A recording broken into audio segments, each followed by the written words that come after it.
Yo, what is hanging on, guys?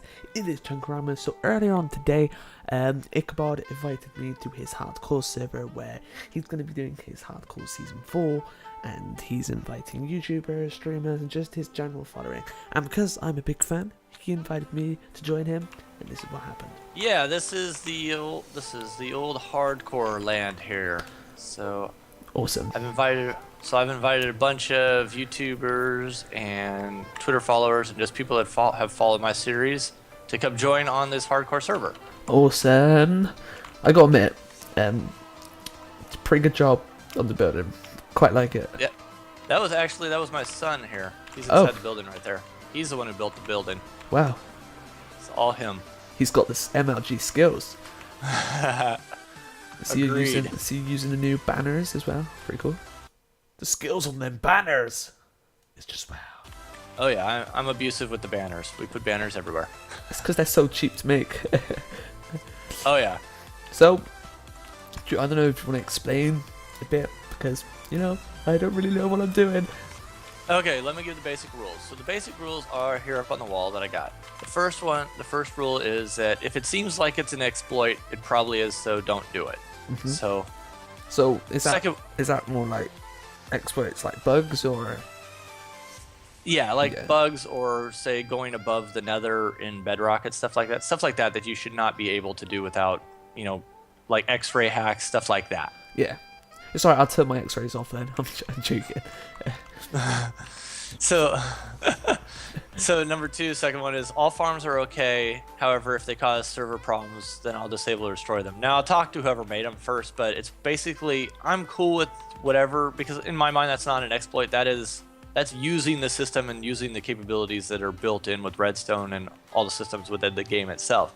However, if they cause problems with the server where they're causing lag and it's causing it to crash all that stuff, at that point I'll have to take them out, because then that's just going to ruin the whole experience. So just be like respective to the server, kind of like. Exactly.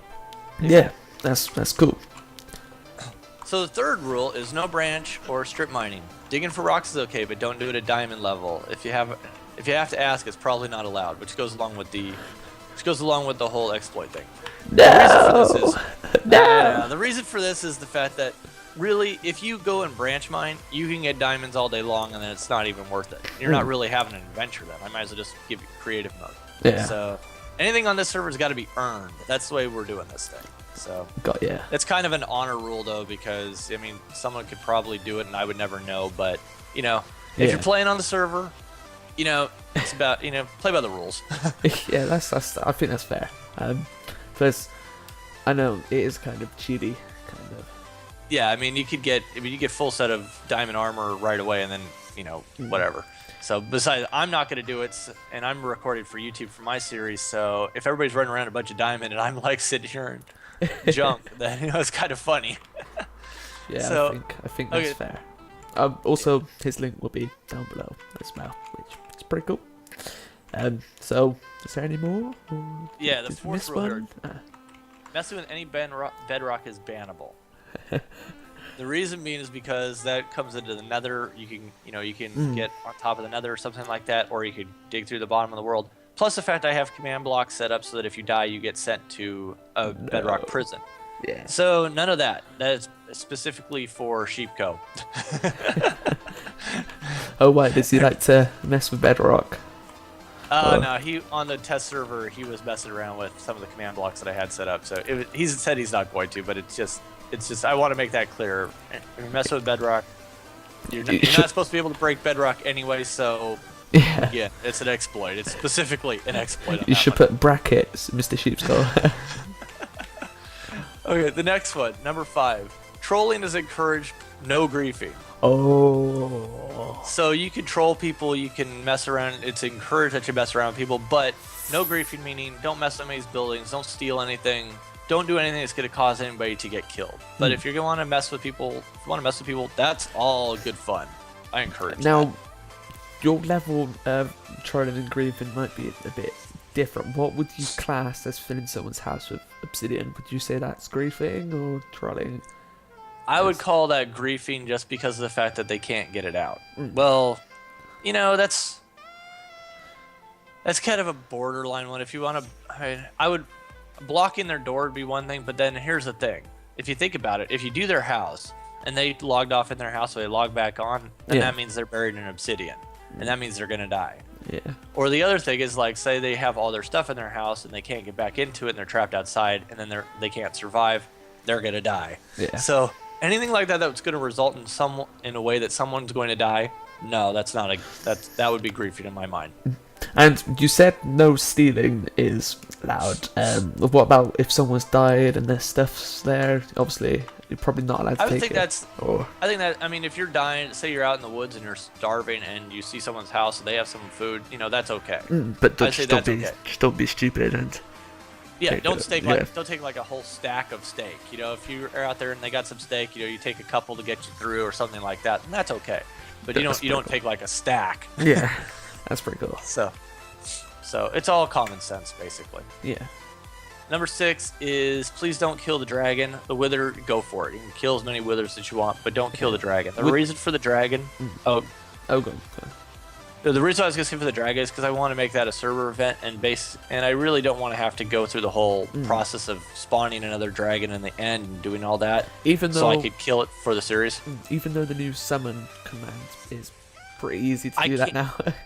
I can do that, I mean, part of it is the fact that this goes back to the series itself, is that, the dragon's kind of one of those landmark type of things, and I'm hoping that we can have everybody. It's one of those things that when we get to it, I'll hope that we'll have everybody do it at the same time, and then we can all go kill the dragon and be kind of an adventure type of thing like that. I hope I can make it for that. My thing on the wither is if you're playing hardcore and you want to go hunt down skulls and you want to kill the wither, Ickabod's wither, sure, great milestone in it, the wither. Trying to kill the wither. How many times have you failed yet? I killed him the last time. I killed him in season 3. I got it. Funniest one was the season 2. Oh, that was bad. That was when I started watching. It looks so nice that you made like that little arena, and I was like, that's pretty cool. The worst part about that was the fact that I had actually done like 5 practice fights and I won all of them. Yeah. And then I did that one where I live streamed it and I got killed. It's like, really? It never works out, does it? No, it doesn't. So, I mean, I imagine people will probably dig down into bedrock and then they'll clean out an area where they could go fight him and stuff like that. And what about, if someone wants to grind out the skulls to do it, I'm not gonna have a real problem. Now, if we see like 50 beacons laying around, I might change my mind. What about you said kill the wither or go for it? Would that come under for the bedrock one? Because I know I've seen a lot of videos where they've gone to the top of the nether, but not like just under the bedrock, and then they put the wither there, so he gets trapped in the bedrock. If he gets trapped in the bedrock, no, that's not allowed. That's cool. Because once again, goes back to rule number 1. That's an exploit. Yeah, that's cool. So, and then the final one, number 7. If you die, don't cry. In your place, a tomb will lie. Yeah, it's quite a nice little motto, you could call it. Yeah, it was how. Go on. Sorry. Oh, I was gonna say, because the theme of the server is to make it a hardcore server. So basically, everybody's playing on it.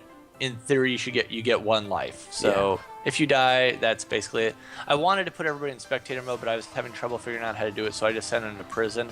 At some point, I may, give people a way back online, way back on the server, depending on how things go. So that's what I was about to say. Would there be like, I don't know, a deaths reset or?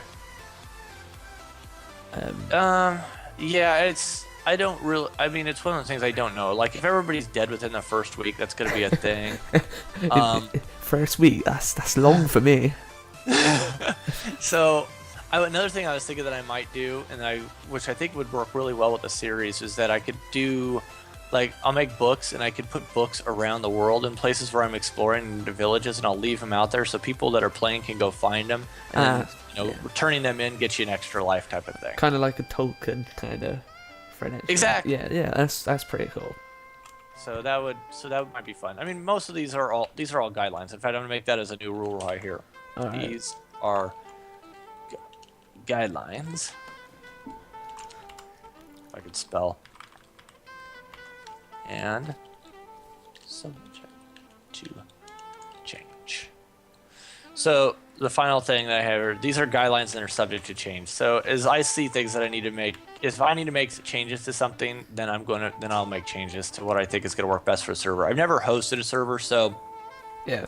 it's a little bit of a learning process. I've hosted millions in my time. Millions.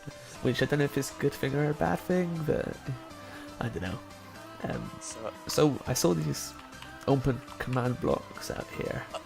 Oh yeah. These for anybody that's at spawn. Oh, where were you? Where'd you go? I'm here. Oh, okay, right by me. Am I invisible? No, I can see it now. The command blocks, because if you're at spawn, sometimes it's a kind of just an inconvenience if there's a lot of people online and whatever. So if somebody's at spawn, you can just step on the pressure plate and reset the time to 1. Awesome. And then, how appropriate! The rain came. Hang on. Can I do the honors? Do it. Go for it. Ready. 3, 2, 1. Oh, damn. Oh, but I think you hit it twice. You did. 3 times. There we go. So, Yeah. since rain is so annoying. and it can lag sometimes. Yes. So in theory, the thought is that if you're out in the wilderness and you're exploring or you're caving or you're out adventuring, you're not going to have access to be able to turn off the rain, because the rain can be a pain in the butt. Like if you're out there and you got a thunderstorm, all of a sudden you have to deal with mobs spawning. But if you're here near spawn, you can hit it because it's more of an annoyance here. Yeah. So that's kind of the way I look at it. So, obviously, the server's in hardcore. Does that mean it's on difficulty hard? Yeah. Yes. Yeah. That's yes, cool. it is on hard. It's just not got the hardcore hearts, pretty much. Yes. Yeah, that's cool. Also, I did notice your house up there. What's the I don't know, the agreements with how close you can build to each other, or? I think it's anything that I don't really have a hardcore rule on that. I'm probably gonna need to come up with one. My thought is just basically, what makes sense. If you're right on top of someone's house, it's probably not cool. So give them figure like 100 blocks around is probably a good idea. Because I really did fancy making like a massive grid on top of your house, and then loads of monsters spawn underneath it. Well, I'm thinking that my house that I have right there is not a permanent residence. Yeah. I like the area where I'm at, so I'm gonna have to expand on it. But when I did the first episode on here, I made sure I did it so I wasn't in creative mode, so I had to actually survive the first night, and that was where I ended up being. So cool. I'll probably move, but I wanted to keep it close. Where I was thinking what looks quite nice is, I don't know if you can see it from here. If you have a look, just like in between those 2 trees, straight in front of me, there's like a hill, and I think there's birch on top of it or something. But on there, it looks quite nice. I see a couple birch trees out in the back there. Yeah. Which on a note, which I don't know if I should, because I'm pretty much accident pro, and it's a bit of a drop. And oh, Aiden's got Minecon kit. Awesome. So I didn't have mine on. Where's mine? I'm so stupid. I forgot to turn mine on. Oh, you back on. You guys have been to Minecon. Yep, I forgot to turn that back on. Oh, Aiden's stealing the diamond sword already. Oh man. So yeah, I suppose is that pretty much everything covered? I guess it is, isn't it? That's all I can think of. I mean, if you got any questions, just shoot me a message. Yeah, that's cool. I got you on Skype now, which is pretty cool. So, I can spam you up every day. So yeah, I guess, guys, wait for the dreaded hardcore, episode 1, which should hopefully come out in the next couple of days. If not, I've probably died already before I've even started recording, which would probably happen. So yeah, guys, and make sure to check out Ickabod's channel and Aiden's channel down the bottom. So yeah, it's gonna be so fun. So once again, thank you, Mr. Ickabod, for You're welcome. letting me play. And yeah, so guys, I will see you in the next chapter. Adios, guys.